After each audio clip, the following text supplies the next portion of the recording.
Kisah Nabi Saleh alaihi salam. Setelah Nabi Hud, keluarga serta pengikutnya hijrah ke Hadramaut, mereka membentuk kehidupan baru di sana dalam suasana keimanan yang tinggi. Sebagian anak keturunan mereka bermigrasi ke utara, ke daerah Hijaz. Di sana mereka membuat pemukiman baru dan berkembang turun-temurun. Bangsa baru ini dikenal sebagai bangsa Tsamud atau kaum Tsamud. Secara silsilah keluarga, kaum Tsamud berkerabat dengan kaum Ad. Mereka berasal dari satu kakek buyut, yaitu Iram cucu Nabi Nuh. Maka tak heran jika kaum Tsamud mirip dengan kaum Ad. Mereka orang-orang yang diberi kecerdasan tinggi oleh Allah Subhanahu wa Ta'ala. Kaum Tsamud juga mewarisi budaya dan keahlian bangsa Ad dalam bidang arsitektur. Mereka membuat bangunan megah di tanah datar dan membuat gunung-gunung untuk dijadikan rumah. Kaum Tsamud sangat mahir dalam ilmu pahat. Mereka membuat relief-relief yang indah. Kota mereka yang terkenal adalah Al-Hijar.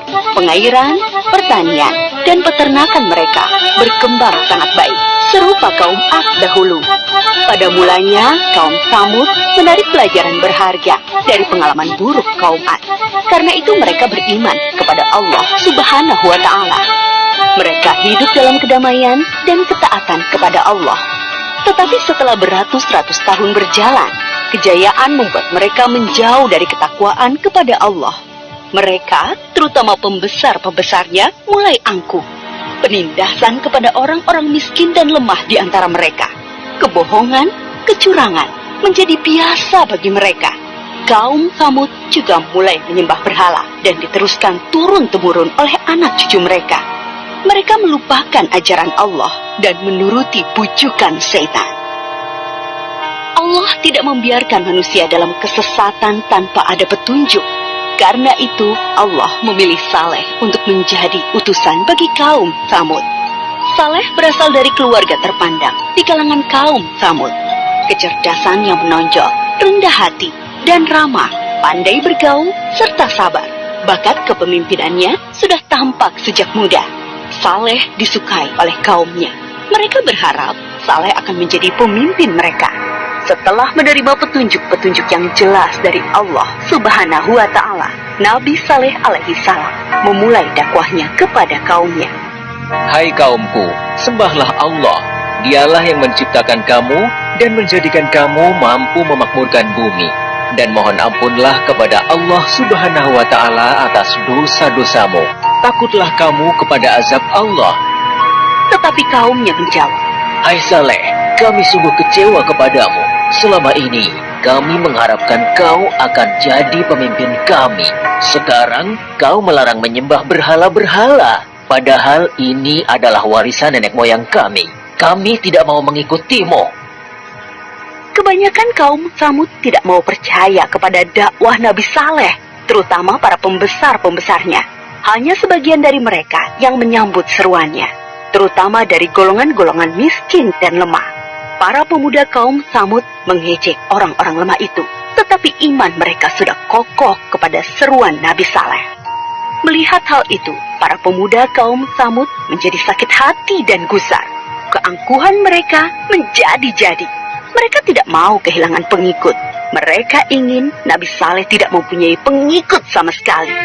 Mereka berusaha agar orang-orang beriman itu meninggalkan Nabi Saleh dan kembali menyembah berhala mengikuti mereka. Kemudian mereka menantang Nabi Saleh untuk mendatangkan mukjizat. Mereka berpikir, tentulah Nabi Saleh tidak bisa memenuhinya, dan jatuhlah wibawahnya di mata para pengikutnya. Dengan demikian, orang-orang beriman itu akan meninggalkan Nabi Saleh. Hai Saleh, jika kau benar seorang nabi, perlihatkan kepada kami mukjizat. Kalau tidak, tentulah engkau pembohong. Nabi Saleh menjawab, Akan kutunjukkan kepadamu suatu mukjizat, tapi dengan syarat, kalian harus mengikutiku menyembah Allah. Mereka menuju Bukit Berbatu. Nabi Saleh memohon kepada Allah dengan penuh kesungguhan supaya diberi mukjizat. Dari dalam batu besar, keluarlah seekor unta yang sangat istimewa. Besar, gemuk, berbulu tebal, sangat bagus, dan hamil 10 bulan. Para pemuka kafir sangat terperanjat. Kaum Tsamud memang ahli dalam memahat batu.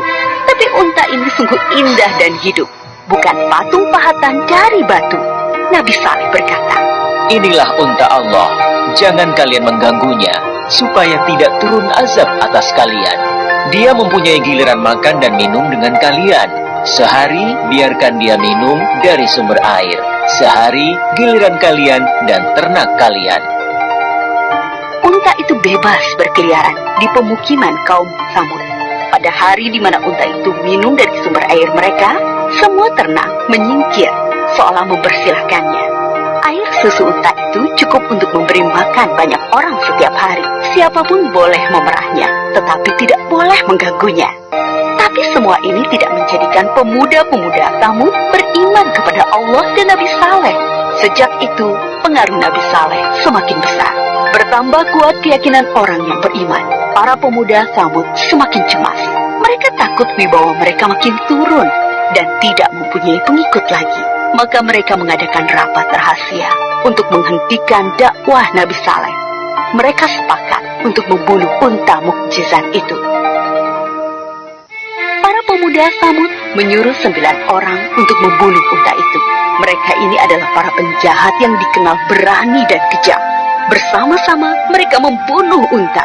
Ada yang memanah dan seorang menyembelihnya. Pemuda Samud mengumumkan pembunuhan unta itu dengan congkaknya. Mereka berpikir dakwah Nabi Saleh akan terganjal. Tentu banyak orang beriman yang akan meninggalkannya karena mukjizat yang sudah tidak ada.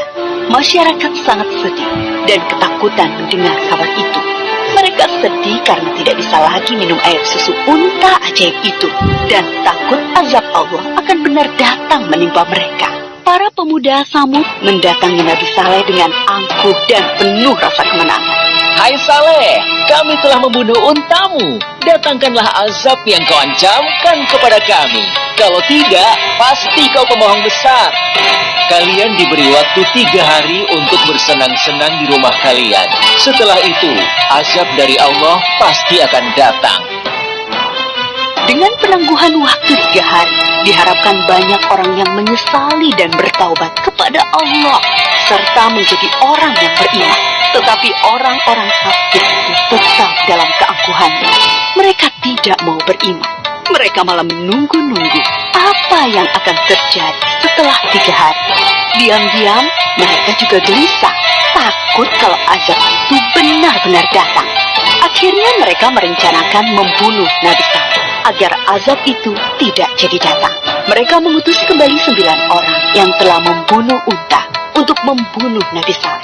Tetapi niat mereka digagalkan oleh Allah. Ke-9 orang itu mati ditimpa batu dari langit ketika menuju rumah Nabi Saleh. Nabi Saleh dan pengikutnya kemudian hijrah ke Palestina.